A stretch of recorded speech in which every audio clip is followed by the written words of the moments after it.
I have only met two people in my life who I could say their mouths would open up and all of a sudden there would be uproarious laughter. One of the guys would be Don Rickles.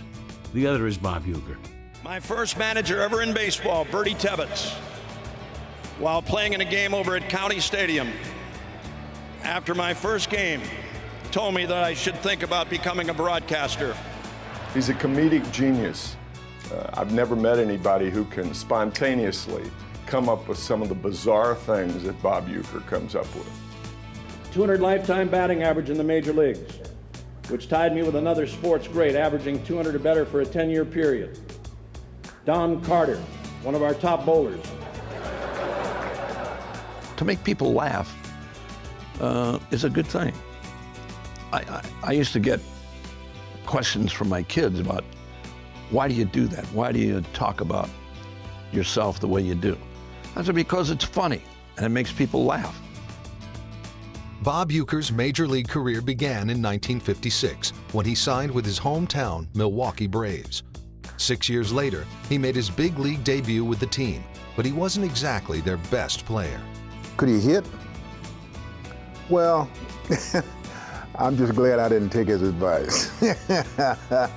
You know, Spahn, Matthews, myself, we would start talking about hitting, and everybody would said, Bob, said, this conversation you out of.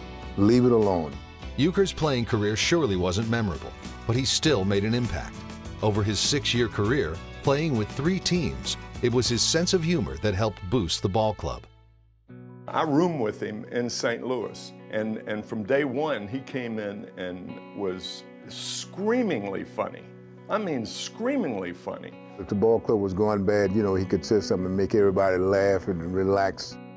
He was traded from the Milwaukee Brewers to the Cardinals in 1964.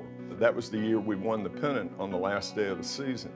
So to say that Bob Uecker was invaluable is really understating things.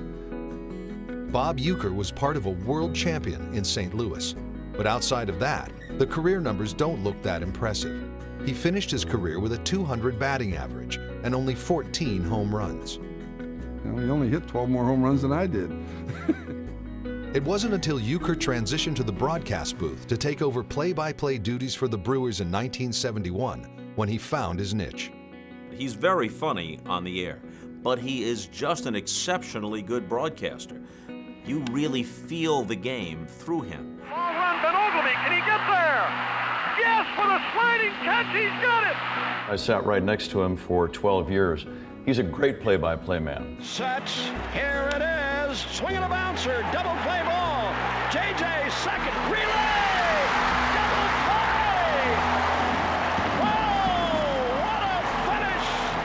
I think where he really shines is when the game is 11-2 and it's the 6th inning, because then you have to go to plan B, and he starts telling stories. But he was one of those guys that could take that 18-pack and that 64 MTD. He can bang them all, yeah. He is good. 6 complete, 9-0 Brewers.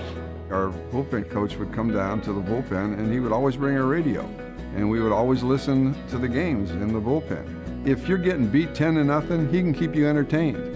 That aspect differentiates him from any other play-by-play man, maybe, who's ever lived. And while Uecker was beloved throughout his native Milwaukee, because of his appearances on a certain late-night talk show, he was also endeared by a national audience. I mean, Bob is a comedic genius, and nobody would have seen this had he not gone on Johnny Carson and done what he did. What he did was put the host of The Tonight Show into hysterics. So much, in fact, that Johnny Carson made Bob Uecker one of his most frequent guests and dubbed him Mr. Baseball. Here's a batting average here of 147. Well, I was screwing around. I didn't, you know. Bob was on Johnny Carson over 100 times. That's about 99 more than I had. Years ago, the old-timers wearing that leather supporter, when you sweat, it would expand.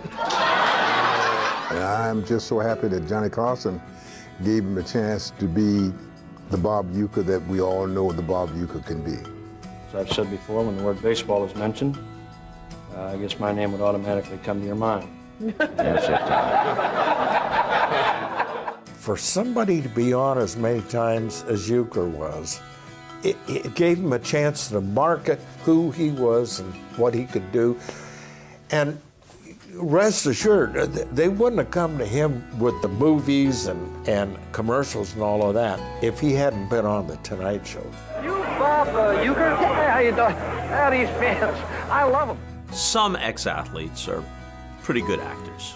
Most are barely passable. Uecker was a natural. Good seats, huh?